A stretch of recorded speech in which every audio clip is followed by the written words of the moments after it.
This week, we're learning the Sikha of Shabbos Parshas Bamidbar, which was also Erev Chag Shavuos, a combination of that Sikha together with the Farbrengen of the second day of Shavuos of the year Tafshin Nun Aleph. The Sikha could be found in Sefer HaSichas Tafshin Nun Aleph, Chelik Beis, page 550. The Rebbe starts off the Farbrengen by saying that we spoke many times that in addition to the general content of a Yom Tov, in which all years share this idea of the Yom Tov, there's also special lessons to be learned from the particular kviyas, from the way the Yom Tov falls out in a particular year, which emphasize and clarify and give koiches to be able to perform the general lesson of what that Yom Tov is on every year.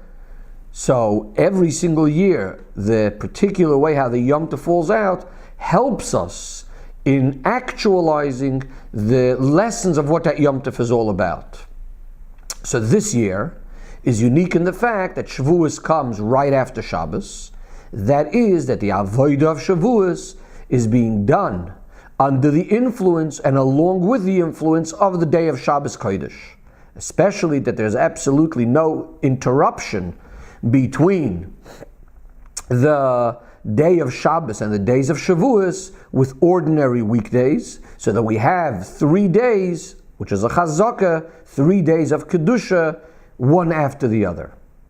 In addition to that, the Shabbos is also Shabbos Parshas Bamidbar.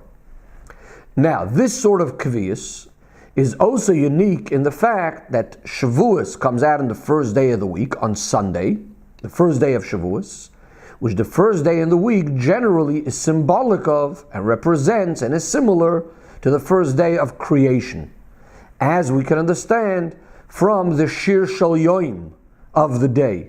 We say Hayoim Yoim Rishon B'Shabbos, indicating that this day is like the first day of creation, as well as what's discussed in the Shir Shel Yoim. And in continuation to that, we come to the second day of Shavuos, which is the second day of the week, and finally Isru Chag, which is the third day of the week. All things in the world, especially things which are connected to the way Torah has set up the Yomim Tovim and the Parshiyos of the Torah, are obviously Ba'ashgacha Pratis and very, very accurate. So we can understand that the Kviyus of Shavuos has a special Hayrah for us, which emphasizes and gives us extra koiches in fulfilling the general idea of what this Yom Tov is all about.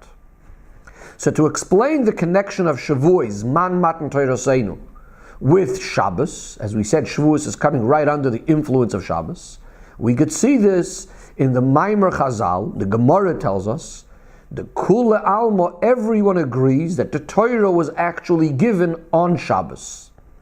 Now, since everything in Torah is 100% accurate, especially things that are connected with something of such a general nature as Matan Torah, we can understand that the fact that the Torah was given on Shabbos, and especially, as the Gemara points out, L'kulei alma, everyone agrees that the Torah was given on Shabbos, it obviously means that there's a special connection between Shabbos and the giving of the Torah.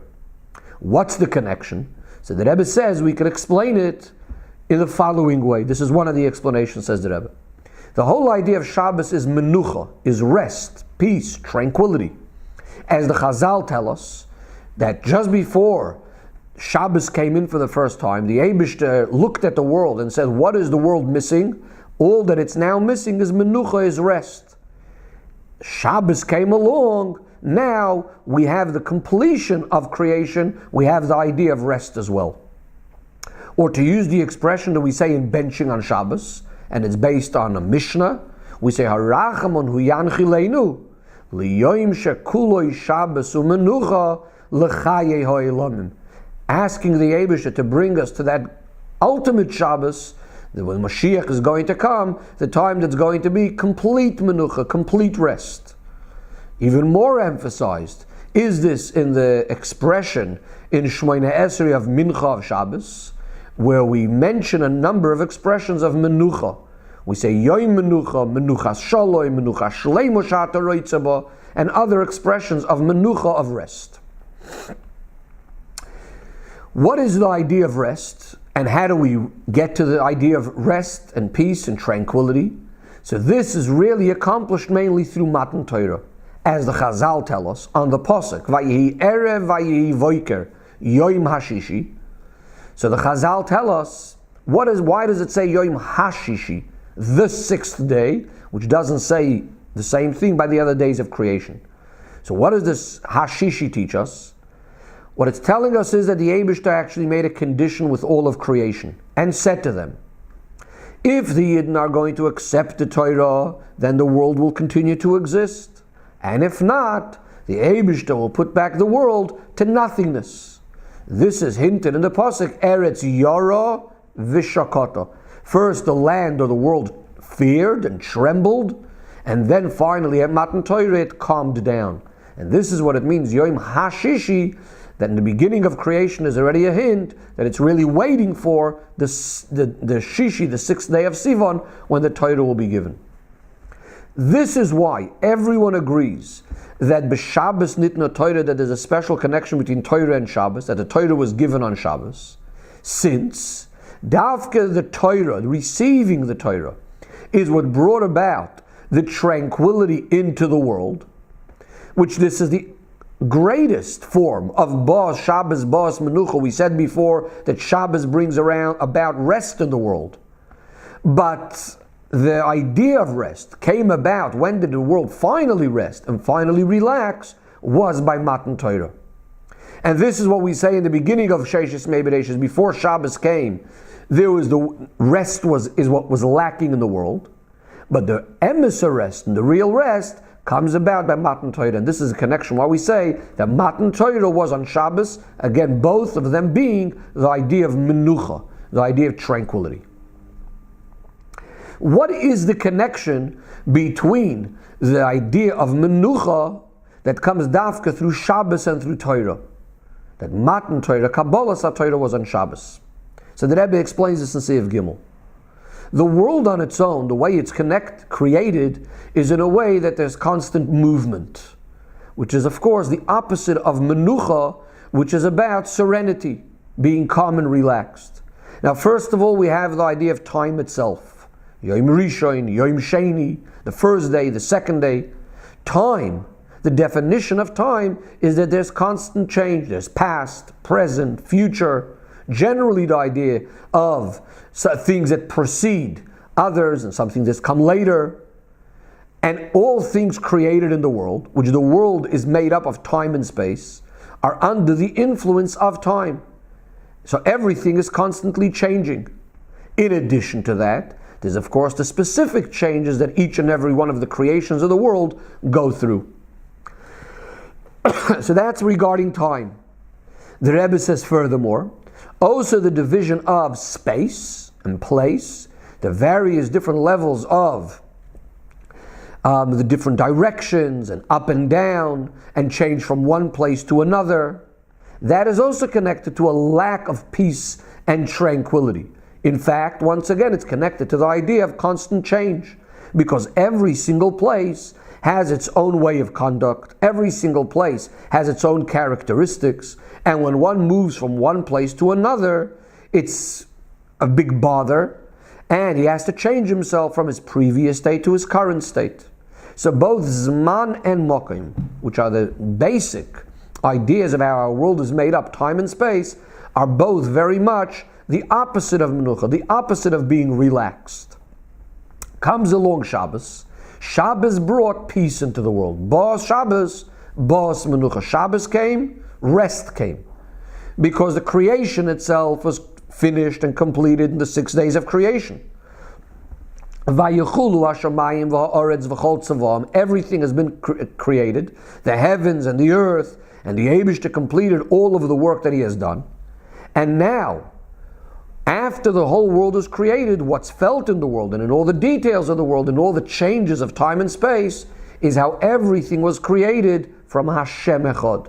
In other words, notwithstanding all the differences within the world, there is one kavanah, there is one intention that Hashem has in all of the details of creation, and that is beyond the differences of time and space. And that is why it is what brings the peace and tranquility into all of creation, because it's connected to this level called Menuha. And this is both in regards to time, because we know that Shabbos is an elevation. We're elevating ourselves. The world is being elevated to go beyond time. And that's in fact why we start counting every Sunday. We start again, Hayom Yom Rishon. It's the first day, even though technically so many days passed since creation. Because Shabbos we moved beyond time, and now, after Shabbos, we're sort of re-entering time. So Shabbos is higher than time, as well as higher than space. We are told on Shabbos, Shavu ish tachtov. Moshe Rabbeinu tells the Yidden, each person should stay in his place on Shabbos, not to go out of his space. So that shows on the idea of Menuha, of being relaxed and staying settled in one place. So this is why we say Shabbos is the idea of Menuha, both in time and in space. And the shleimus of this, the perfection of this, was accomplished by Matan Torah. When Yidden received the Torah from Hashem, since this is the whole purpose for which the world was created for the Torah, the world was created for the Yidden. So when it is felt in the world, what the purpose of why Hashem created the world, that there's one goal and one purpose, and this can be felt in every part of the world and in all details of the world, in time and space, then that itself brings a state of relaxation to the world, and the world itself feels that now it could calm down, because as we said, the Eibishter made a condition with creation that only if the Yidden accept the Torah will the world continue to exist. How do we understand this? Why is it that when we feel the kavanah, now there's a certain element of tranquility? So the Rebbe explains, we can understand this very, very simply when we look at the nature of people. When a person does not feel the goal, the purpose, the point in his life, he doesn't feel the ani nivresi l'shamish es koini, that I was created to serve Hashem, then he cannot be properly relaxed and calm, because the various different changes and the influences of time and space, with all of the various details and the small details in his life, are constantly causing that he cannot be calm and relaxed. He's constantly on the move. He doesn't see the point, he doesn't see the goal, and therefore this big dichotomy in his life is sort of breaking him. It is specifically when he feels the goal, when he feels the purpose, when he feels that really hidden inside of all these details there's a kavanah, there's a goal, that itself brings him menucha, that itself brings an element of peace which is higher than all of the changes and the details, and therefore this brings to the shleimus of the person. And as we could see simply, that a person is in a much more perfect frame of mind, and a person is in a much more perfect state when he is relaxed, when he's calm, menuchas hanefesh, peace and calm both for his neshama as well as for his guf. Furthermore, this brings rest and peace not only to the person himself, but also to anything in the world that he's involved with. That they are done in a more perfect way, they're done in a more successful way when he's doing them calmly. In fact, it brings menucha, it brings peace to the whole world. And so too we can understand regarding Matan Torah.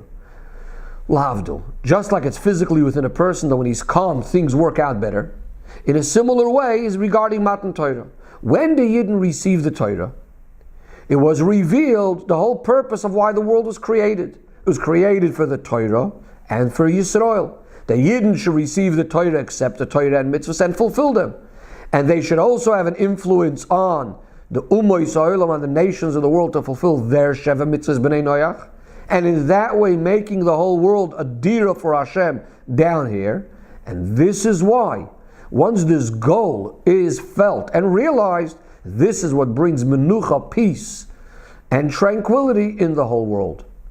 And in fact, it brings the peace and the rest also into the details of time and space itself, similar to the idea of Shabbos, which we know Shabbos, we say, Minei Mizbarch and Kula Yoimin, it gives a bracha for the rest of the week, for the 6 days of creation, when one is involved in the world, a place where there's constant movement and change. And yet, even in all of these changes that one is involved in, They can be done in a peaceful way, and they can be done, each detail in a peaceful way, when you feel the kavanah in it all, and therefore it is done b'shleimus. So just to briefly summarize the point that we've been speaking about until now, the Rebbe is explaining that on the one hand, Shabbos is what brought Menuha into the world, but even more so, Matan Torah is what brings Menuha into the world. When a person feels what the purpose, goal of why he's in this world, then he could live in a much more peaceful frame of mind and do things in a more shleimusdik way, in a more perfect way. And this applies both to the idea of what Shabbos itself is all about, being removed higher than change, time and space, and even more so when the whole purpose of creation is felt, which is the idea of Matan Torah, and that's why Matan Torah and Shabbos go hand in hand. And as we said, L'kula Alma, everyone agrees that the Torah was given on Shabbos. To explain this a little bit more in Avodas Hashem, says the Rebbe in Seif Dalet. Even though in the Avodah of a Yid there's many, many levels and many different ways in his Avodah, nevertheless, the perfect Avodah, being done in a way of Menuha, in a way of rest and calm, is when, within all the details of the Yid, you feel the one nekuda, the one point. That Ani Lo Nivreisi, the only reason we are created is to serve Hashem. And the Rebbe explains, for example, in the fulfillment of mitzvahs. So first of all, of course, we know in every single mitzvah, every mitzvah has its own specific kavanah. Every one of the 613 mitzvahs has its function, what it's accomplishing. But in addition to that, and even before you think about the detail of the mitzvah, there's a more general kavanah. And as we say, in the bracha before we do any mitzvah, Asher Kiddishanu b'mitzvah v'tzivanu. Number one is that the Eibishter made us holy and gave us a mitzvah. And only then do we go to the details of the mitzvah. In other words, the general idea is, number one, we're fulfilling the Ratzu, the will of Hashem. To use the words of the Mishnah, also brought in Halach in the beginning of Shulchan Aruch, that after the Mishnah goes and discusses the various different ways of serving Hashem, as kanomer, to be as bold as a leopard, and swift as an eagle, run like a deer, and strong like a lion. So these are 4 different details. But what do we then say? This is all with one kavanah. This is all for one goal or one purpose. To do the will of your Father in heaven. So it's that one kavanah that encompasses all of it. The Rebbe says, actually, if we look more specifically at the wording, Ritzoin avicha, it doesn't say the mitzvah of your father, but the will of your father. What's the idea of Ratzoin? So the Rebbe explains. When we say the word mitzvahs, we may also be focusing on the division and the differences between the mitzvahs. There are 613 different mitzvahs. Lo yisei, you can add to the mitzvahs, you can take away from the mitzvahs. There is 613 mitzvahs. Every mitzvah has its own unique way of fulfilling it, different to other mitzvahs. In fact, we are also told you're not supposed to bundle mitzvahs and package them all together. Each mitzvah needs its own unique space. Your heart needs to be focused on the mitzvah that you're doing. That's the word mitzvahs. When we say la'aseh ritzoin avicha, that you need to be focused on doing the will of Hashem, here we're looking at the will of Hashem the way it's higher than division, higher than differences in level. There's one ratzon, one will. And that is both in regards to the details, that when there's a ratzon, when there's a will, when there's a desire for something, so the desire applies to all details that need to be accomplished equally. And so too, even when there's ritzoinos or desires for different things, there's one general idea of ratzon. In other words, ratzon, the concept of ratzon, the concept of willpower, is not something different depending on what it is that you want. Ratzon is an all-encompassing trait or faculty that no matter what it is that you want, the ratzon, the willpower in it, is all exactly the same. And this is what we mean when we say la'aseh ritzoin avicha shebashamayim.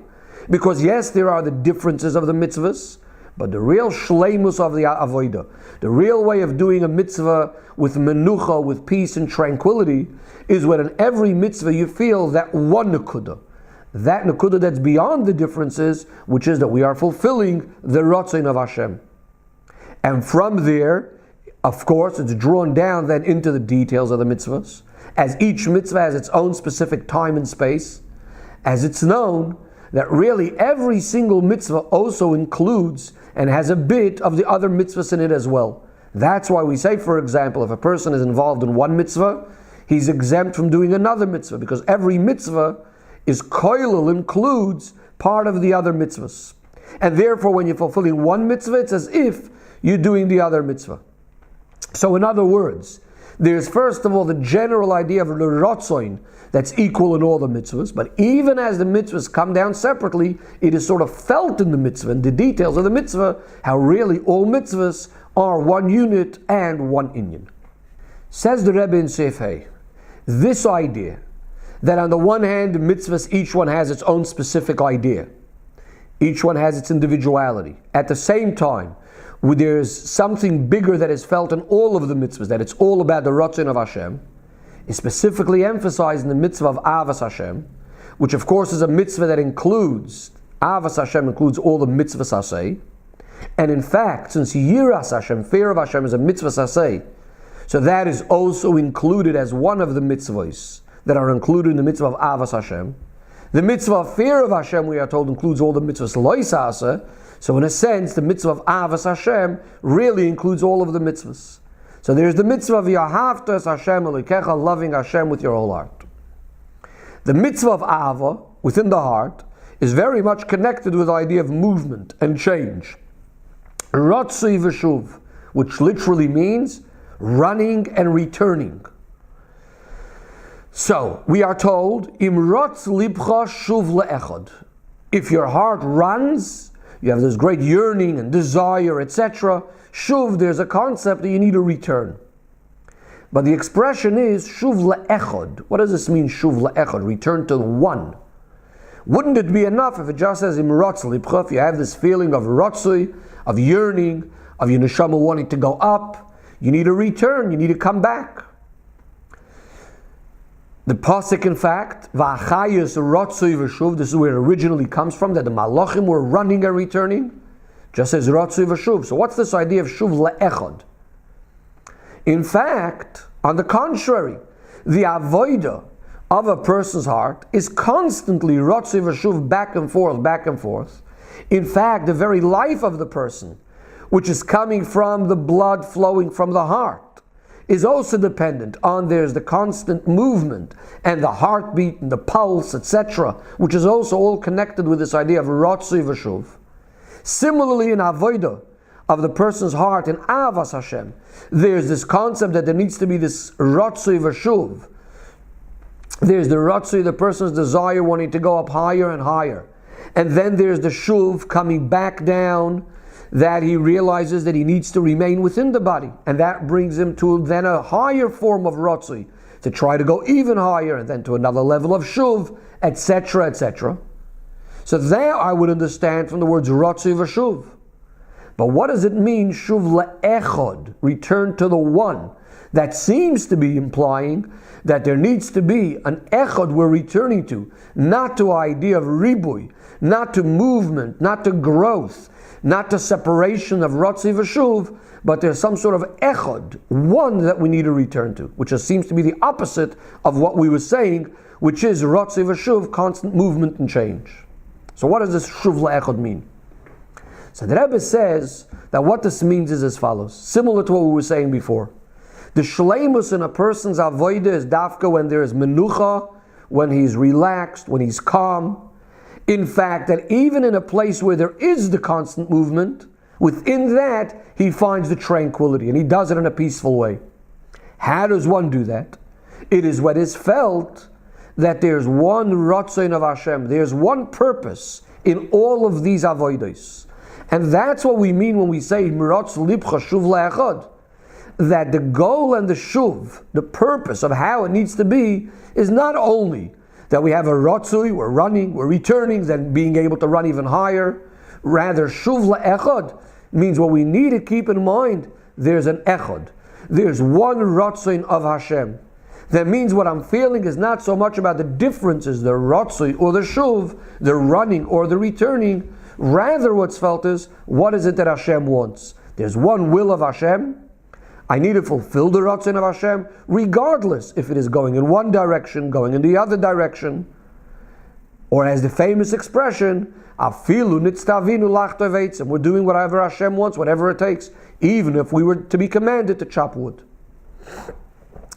And it is specifically in this way that we take this echad also into all of the details of our avodah, whether it is the Ratzu or the Shuv. How does a person accomplish this? Says the Rebbe in Sivav, this is through the Yid's Bitul to Hashem. That is, that he feels that every part of his existence is only about being a servant to serve Hashem, and Davka as his Bitul, as an Eved, as a servant to Hashem, it is specifically when he's an Eved, as the Chazal say, Eved Melech, Melech, the servant of the king, is like the king. He becomes part of the king, Kavayachol. Similar to a famous idea that's brought in Chassidus. The Pasuk says, Pasuk in Tehillim, Tefillah liyonich yatoif, the prayer, the tefillah of a poor person, Lifnei Hashem yishpech sicha, he's wrapping himself up and pouring out his heart in front of Hashem. So Chassidus explains, what is the tefillah la'ani? His prayer is, his request is, that he wants to pour out his heart to Hashem. In other words, because he has such great bitul, so his tefillah is that he's only interested in Hashem himself and nothing else. And the Rebbe gives an example. We have a poor person and a rich person in the literal sense. A rich person, because he understands the richness, because he understands the greatness of the silver and gold and all of that, sometimes what he may be interested in is what we call the giluyim, the external aspects of the king, his silver, his gold, etc. As the king is sort of out of the palace. In other words, the king with all of his royal garments, or the king with all of his royal entourage, his servants, his ministers, his officers, his army, etc., etc. In other words, rather than focusing on the king himself, as the king is by himself in his room, he's more involved and more interested in the external things.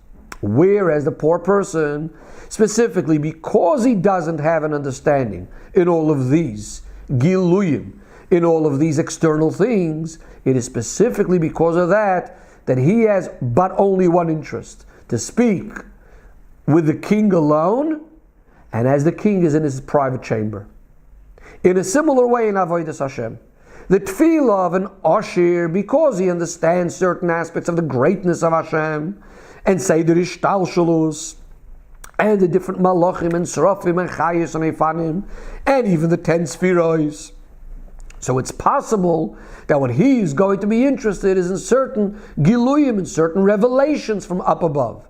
As the king is surrounded by certain garments, certain officers, malachim, which are of course in tremendous amounts, as the pasuk says, Elef alafim yishamshuni, 1,000 thousands serve Hashem, and 10,000 10,000s stand before Hashem. Or another pasuk, L'gdud of ein mispar, that the Eibishter legions and armies have absolutely no limit and no end. So that's one thing the Ashir, the person that has an understanding in godliness, may be interested in. Or he may be even interested in great levels of Avodas Hashem, which is the spiritual gold and silver, like Ava and Yira, or even the Giluyim of the highest levels of Spherois, so say the Ishtalshalus. Nevertheless, notwithstanding all of the greatness of these levels, it's still only levels. It's still certain levels, not Hashem himself. It's not what we call the Shuv La'echad, the focus on Hashem himself. And therefore, it's also not possible that he will have proper Menuha, proper rest, because he is still feeling all these different levels of above. Whereas the Tefillah La'ani, the poor person, someone that's standing with the greatest Bitul, like a poor person, specifically because of his Bitul, his nullification, specifically because of the lack of understanding of all these greatest Giluyim and levels up above, what does he ask for? not for any of these levels. Lifnei Hashem yishpech sichoi. All he's asking is to pour his heart out to Hashem himself, to speak to the king, to the essence of Hashem. Similar to another famous expression that a great Gadol b'Yisrael said, Ani mispalel l'da'azatinuk. I would like my davening to be with that same sincerity and purity of a little child. The little child doesn't know about all these high levels. All he knows is that Hashem exists, the essence of Hashem, higher than any revelations, any titles, and so on. And specifically through the Bitul of an Eved, through this nullification of being like a servant, which, as we said before, Eved Melech Melech, by being a servant you become like the king himself. Then you also get all of the richness, all of the Giluyim from Hashem's full and open and broad hand, as it was by Moshe Rabbeinu.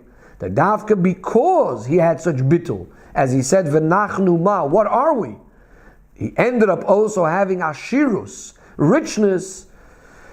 And as we have another kapitel called Tefillah LeMoshe, which we are told that's the tefillah of a rich man, a tefillas osher, that is, that even within all the richness, with all the levels of Seder Ishtalshalos, he constantly feels that Nekuda of one, the Nekuda of Hashem, even in a place where there's movement and change, he has the shleimus of Menuha. So just again to summarize the last points that we've been speaking about. What the Rebbe is saying is that in order to have Menuha, we have to have that focus of the one, which is the Ratzu of the Eibishter, and the Eibishter himself, of course. And this expresses itself also in this idea of Tefillah Lani, that Dafka, when we're not sidetracked with all the other details, then you can more focus on the one Nekuda, getting to that point of Menuha, of focusing on what the Eibishter's Ratzin is, and therefore not to be completely confused and taken apart by all of the side details, by all of the details.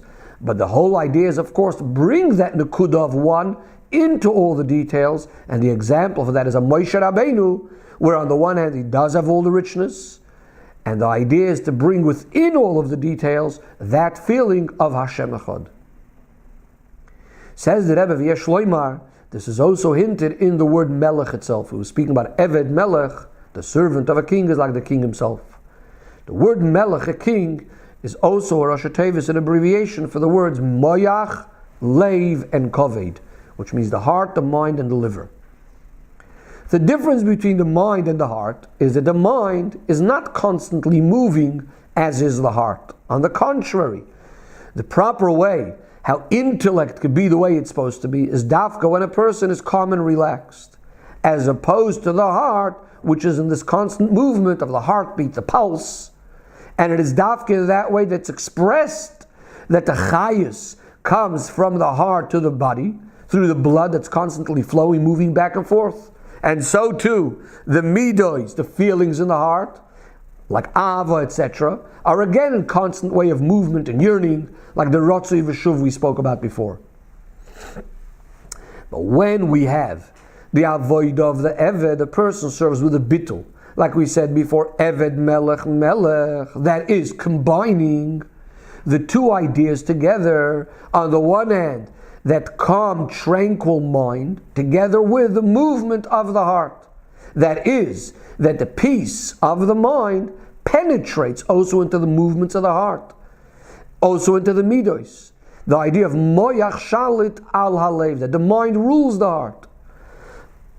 And furthermore, that ultimately it's not in a way of only ruling, in a way of forcing the heart, but rather in a way that it influences it, in a way of rotzoin, in a way that it's interested in doing it. And that happens through the idea of bitul of the Eved, that reaches into the very, very essence of the king, higher than all of the divisions, even intellect, and that gives the koyach to bring in the true menucha, as we say on Shabbos, menucha shleima, into all the parts of the nefesh, and to combine the peace and calm of the mind with the movement and the excitement of the heart. And the Rebbe says this is actually hinted in the third one of the Rosh Tevis we said before, which is the koved, which is the liver. That on the one hand, the liver is associated with blood, it's more congealed blood, So it means it's blood that has come from the heart, but at the same time it's all in one place, resting, sitting in one place, like in a way of Menuha. Says the Rebbe in Siv Zayin, this idea, the revelation of the essence of the king, the Melech Malchei Amlachim HaKadosh Baruch Hu, which comes about through the Bitul of the Evet, through the Bitul of Bnei Yisrael, is accomplished in the most revealed way, in the most perfect way at Matan Torah. What happened at Matan Torah? At Matan Torah there was the Geulah of Anoichi Hashem Elokecha, the essence of Hashem, that we're able to see down here in this world. Ata Hareis Aladas. What was the preparation by Yidden for this? So the preparation by Yidden was, first of all, there was the idea of a Kidimu Yisrael Nasa L'Nishma. Yidden said Nasa before Nishma, and because of that the Malachim gave the Yidden 2 crowns, one for Nasa and one for Nishma. In fact, more specifically, in some places it says there's 3 crowns that the people make for the king. And the Eibishter, that in this case the Yidden make for Hashem. And one the Eibishter takes for himself, and the other 2 crowns he gives to his children. But how is this all accomplished? Through the Bitul of the Yidden for the king. The Bitul of the nation, that brings about the crowning of the king. Because their Bitul reaches the very, very essence of Hashem. Like we said before about the poor person, Dafke, he reaches into the essence of the king. And it is from the essence of the king that comes the desire to be the king, and through that to bring about all of Seder Ishtalshalos till the lowest of the low, as it's explained in the Maimorim of Rosh Hashanah. And as this took place by Matan Torah in the simple sense of the word, that first there was Kabbalas Malchusi, the Yidden are accepting upon themselves the Eibishter as the king, and that is that one nekuda that penetrates all the details, and then comes Egzer Aleichem Gzeiros, all the details of the mitzvahs. But in a way that within each one of the details of the mitzvahs, we feel that menucha, we feel that peace and calm, which comes by focusing and having that one nekuda that is equal in all of the mitzvahs. This is regarding mitzvahs. So too regarding Torah itself, that in addition to the Geulah of Torah from above, that Hashem comes down on Har Sinai, and Hashem speaks all of the words of the Aseres HaDibros. But how is Torah given? The Torah does not remain in the heavens. Torah comes down here into this world, and a psak din, a halacha in Torah, specifically comes only through Beis Din down here in this world. Has to paskin the halacha. As the pasuk says, you need to come to the koyanim and to the judges of your time. As the judges of each given time have to evaluate the conditions and the situation in the world, and dafka within the world, a world the way we have it here today, into this world we bring the peace and the calm of Torah, as we are told that Kol HaTorah nitnu la'asos shalom ba'olam.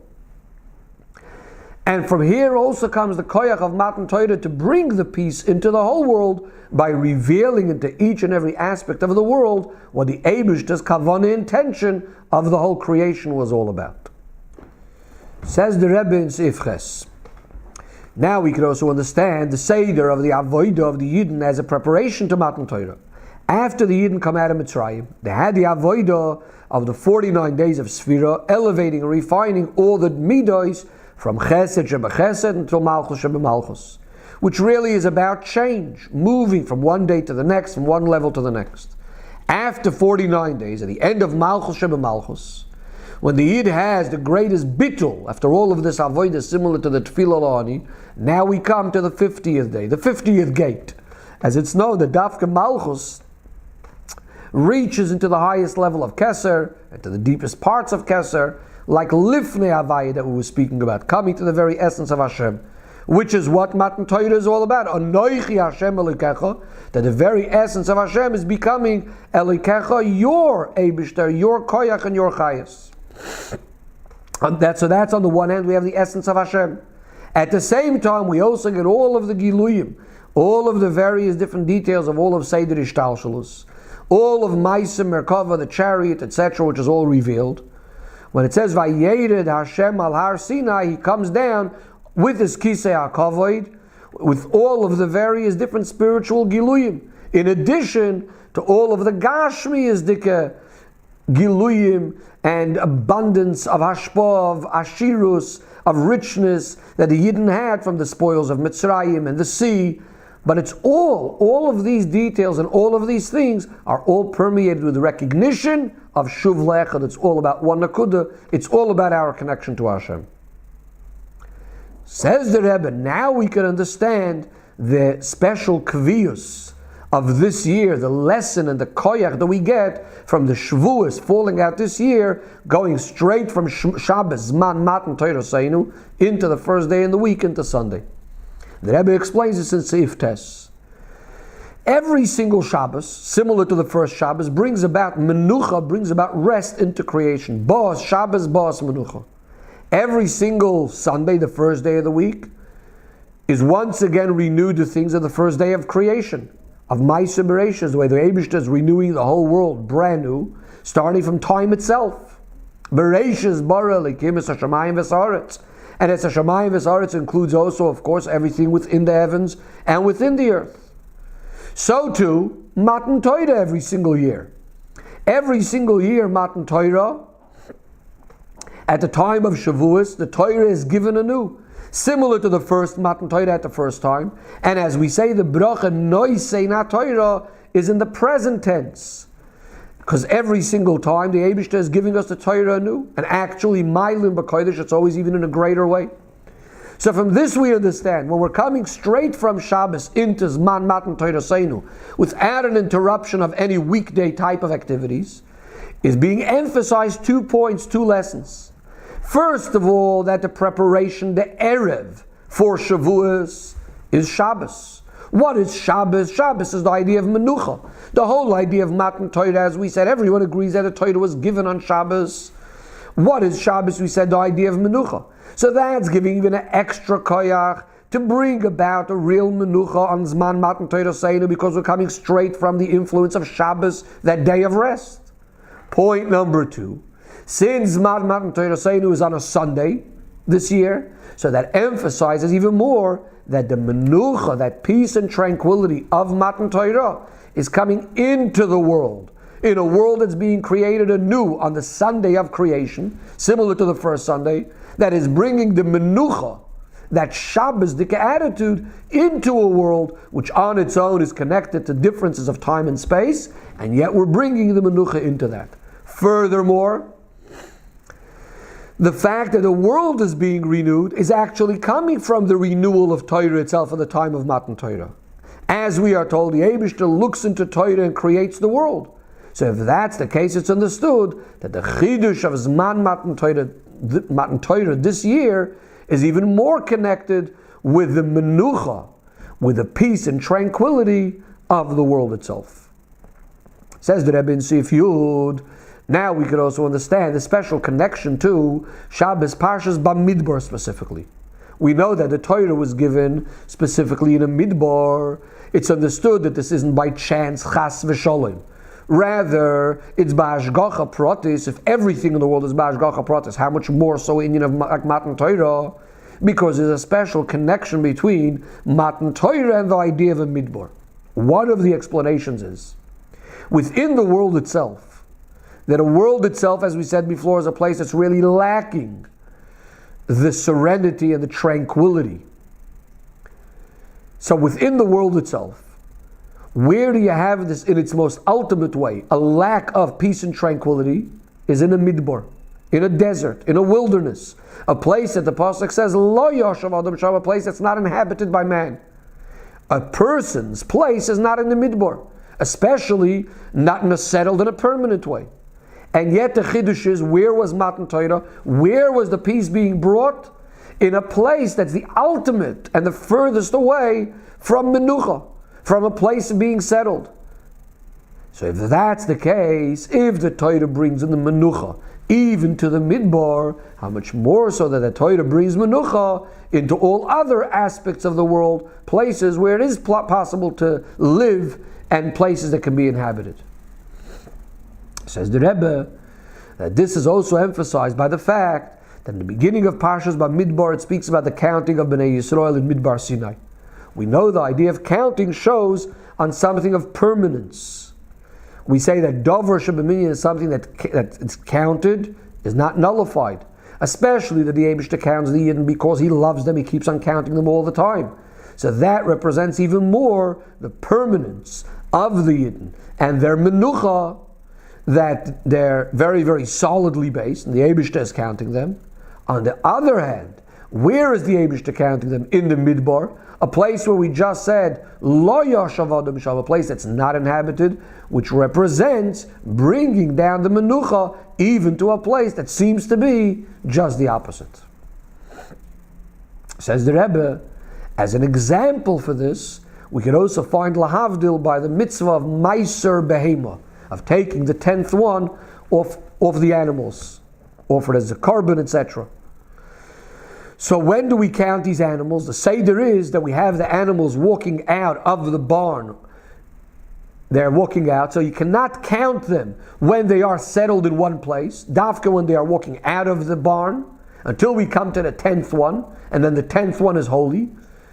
And Asiri Kodesh, as Chassidus explains, the level of Kodesh represents a very high level of Kedusha. Kodesh Mila Begarmei, we mean something, holiness itself, not only something that is holy, but Kodesh, the actual idea of Kedusha itself. In other words, we're taking from a situation where the animals are moving around, meaning the lack of or opposite of being peaceful and calm, and yet we're elevating them to the highest form of Kedusha, of Menucha, of Hisyashvos.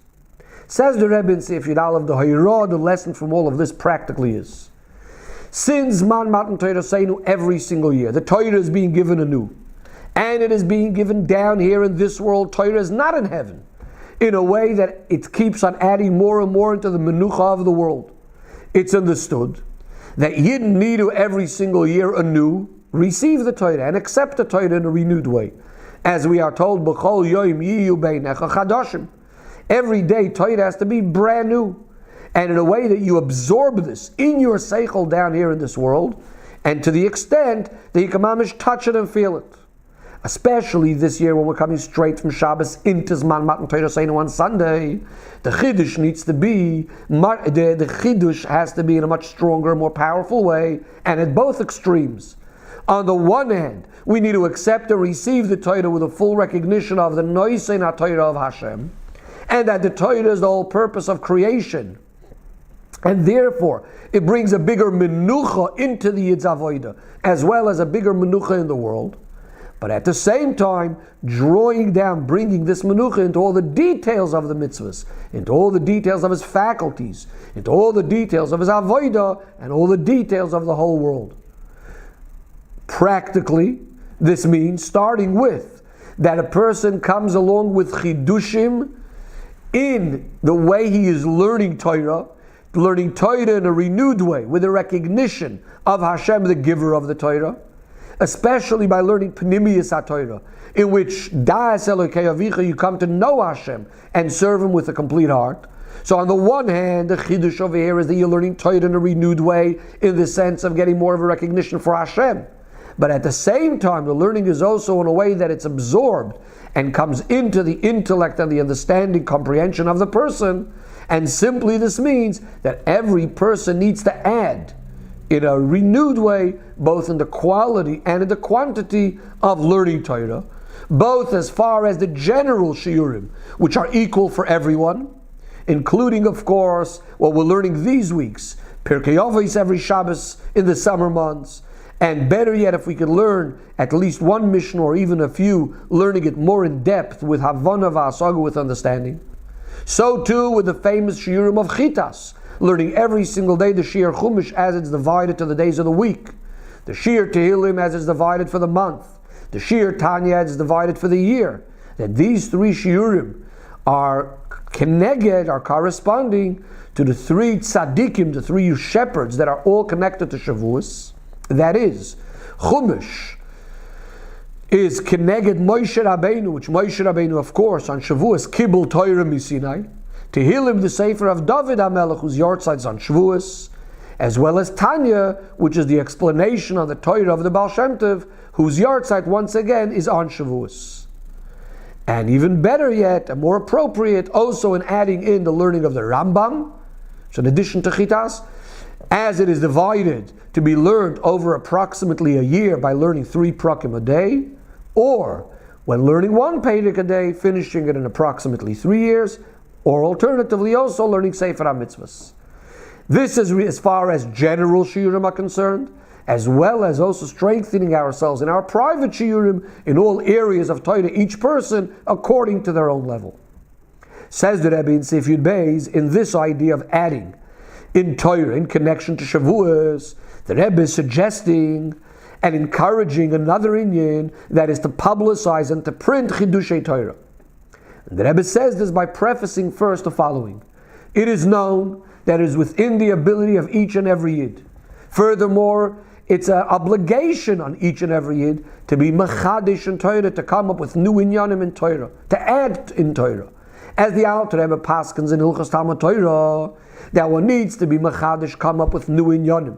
In the halachos, many halachos, according to how great his heart is and his mind, and as it's known that every single Yid has his own portion in Torah, as we say, in which you could be the Talmud, you could be that student that's going to bring the chidushim in that aspect of Torah. And the Rebbe explains, in previous generations, they were much more cautious regarding chidushim of Torah. Even if it wasn't a chidush that's going to bring about a halacha l'maisa psak, even if it was only in a way of pilpul, just for discussion. And this was true both as far as writing down Chidushei Torah, and how much more so regarding publicizing and printing Chidushei Torah. The conduct was, in a way, to use the term of the Mishnah, Loi kol haroitze yitol. Not everyone that wants to come and take for himself the name of being such a big Talmud Chacham could come along and claim it for himself.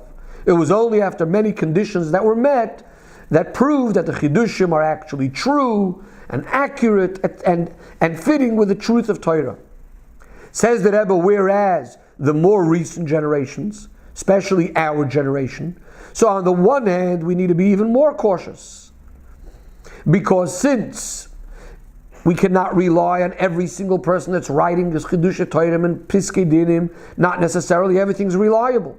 But on the other hand, Dafka, because of Yeridas HaDoros, we need to look for even more ways to add in Limud HaTorah in a way of Yagdul Torah V'Yader, to increase and make Torah bigger and greater, including by greater in the sense of more publicity. And therefore the Rebbe says it is appropriate to encourage all of those that are shaykh, that are able to be mechadish in Torah, of course on condition when it's being learnt with the rules of Torah, that even if they're not 100% sure whether the chidushim are 100% in accordance to the absolute emes of Torah, nevertheless they should not hold themselves back from writing these chidushim. Rather, one should try to write it down and to publicize it and also print it in a special booklet. Either a person publishes his own booklet or a booklet that includes Chidushei Torah also of other people, and not only amongst their own friends and students, but to publicize it also amongst general loimdim in the world. And the main reason for this, says the Rebbe, as we said before, as we see practically, to use the term Ma'aser Rav, in other words, what's the best proof is when we have the action. That adds and increases in the inyan of learning Torah with more chayis, with more geschmack in the learning of Torah, both as far as one is himself concerned, as we see clearly that this adds in his learning Torah when he has to write it down for other people. So this is as far as he's himself concerned. When he has to write it down, his learning Torah will be in a more profound way, as well as encouraging other people, as we know, Kinna Soifrim Tar B'Chochma, that when other people see you doing it, that's going to encourage them to learn more. And that the fact that there's such amazing benefits out of this is the best way of evaluating whether this is in fact such a good thing, and therefore there's no doubt that this is the appropriate way of going about it. And as we said, even though it's possible that the Chiddush maybe won't be 100% accurate, nevertheless it's worth it, especially that we could avoid the problems by, first of all, not paskening halacha l'maisa, or even if you do come to some sort of conclusion, you could add the words Lafi ani as daiti, that all of this is only my humble opinion, or that it shouldn't be relied on, etc. Says the Rebbe L'Hoisef, to add another point. when one publishes chidushim and prints them for others, the nature of a person, because of his self-respect, as well as minig ha'olam, even of the nefesh habahamis, is that you'll be more careful and you'll examine again and again what you're writing and what you're publicizing, that it should be more correct. And therefore the Rebbe says, Yashar koyach, to all of those that learn Torah and fulfill mitzvahs behidur, that they should utilize this oirus of Zman Matan Torah Seinu to put in the effort to be machadish in Torah, to come up with new ideas in Torah according to the rules of Torah, to publicize these chidushim, and yehi ratzoin, and to daven, to get as closer and closer as much as possible to the darga of what the Gemara calls a Talmid Vasik, that conscientious student, that whatever he says was given to Moshe Sinai. So of course a daven to the Eibishter to be able to be on that level. Concludes the Rebbe in Sefer Yud Gimel V'hi Ratzon, that adding in the Chidushim in Limud HaTorah, coming from Zman Matan Torah Seinu, should add even more in our Menuha, in our peace and tranquility. Menuchas HaNefesh and Menuchas HaGuf, both of those that are learning Torah in a healthy way, both of the Neshama and the Guf, as well as Menucha of all Yidden, wherever they may be, so too Menucha in the whole world, so that this will bring B'karev, the Menucha, by the ultimate and real Menucha of Yom Shechul Shabbos and Menucha L'chai Elamim, the nullification of the Golus of the Yidden, which the Golus is the exact opposite of Menucha, of being peaceful and tranquil. As the Gemara says, Oy lohem lebanim, woe to the children that were exiled from their father's table. So all of these bothers and movements of Golus will be Bitul, and as well as the opposite of Menucha in Avodas Hashem, including, of course, the nullification of all the concealments of Golus and all of the questions regarding the Geulah and Mashiach Tzidkeinu, which this itself is all a result only from the Golus itself, because we are born into Golus and we grew up in Golus, and therefore, unfortunately, we are Golus people, Rahmana Litzlana, we are in a Golus state. So all of this will be nullified and transformed through true tshuva, by revealing within oneself and emphasizing the neshama, the chelik alikami ma'al mamish, that is higher than Golus and is always in a state of Menucha, similar to the Shabbos or Menucha L'chai Elamim of the time of Mashiach. All of this coming in a way of miyad, and miyad means immediately. It's also the Rosh Hashanah of the three tzaddikim we mentioned before. Mem is for Moshe, and the Yud for Yisrael, the Baal Shem Tov, and the Dalet for David, Malcolm, Mashiach, these three shepherds which are connected to Shavuos, and take it for miyad mamish, which means, of course, immediately, but the Rebbe quotes over here also a Gemara, Teikif l'Talmud Chacham, bracha. As soon as you have a Talmud Chacham, and these tzaddikim was speaking about that, immediately is followed with brachas. And miyad, as we said, again the Rosh Hashanah that was just mentioned, and Teikif miyad mamish. Mamish also means in a way that we can feel it, in the gashmius and the physicality and materialism of the world, in a way that we take from all material things and transform it into a higher level of Gashmi. So from Gashmi it becomes a Keli to Ruchnius, until the highest form of Ruchnius, and all the way to the very essence of Hashem, which is connected Dafka with the Yesh HaGashmi, with this physical world. And all of this Geulah mitzvah v'ashleimet through Mashiach Tzidkeinu in a speedy way to bring this all about. And David, Malcolm, and Shicha will come and redeem each and every one of us. And every single one of us will turn to Mashiach Tzidkeinu and will say, Shalom Aleichem. And Aleichem is in the plural because it also includes the neshamis of all of the Yidden in the time of the Geulah. And Mashiach answers to each and every Yid individually, Aleichem Shalom. And here too Aleichem is in the plural because it also refers to all of our actions of all of the Yidden in the time of Golus, as well as Aleichem Shalom, to all of the Yidden together, and most importantly, that all of this should happen miyad, immediately.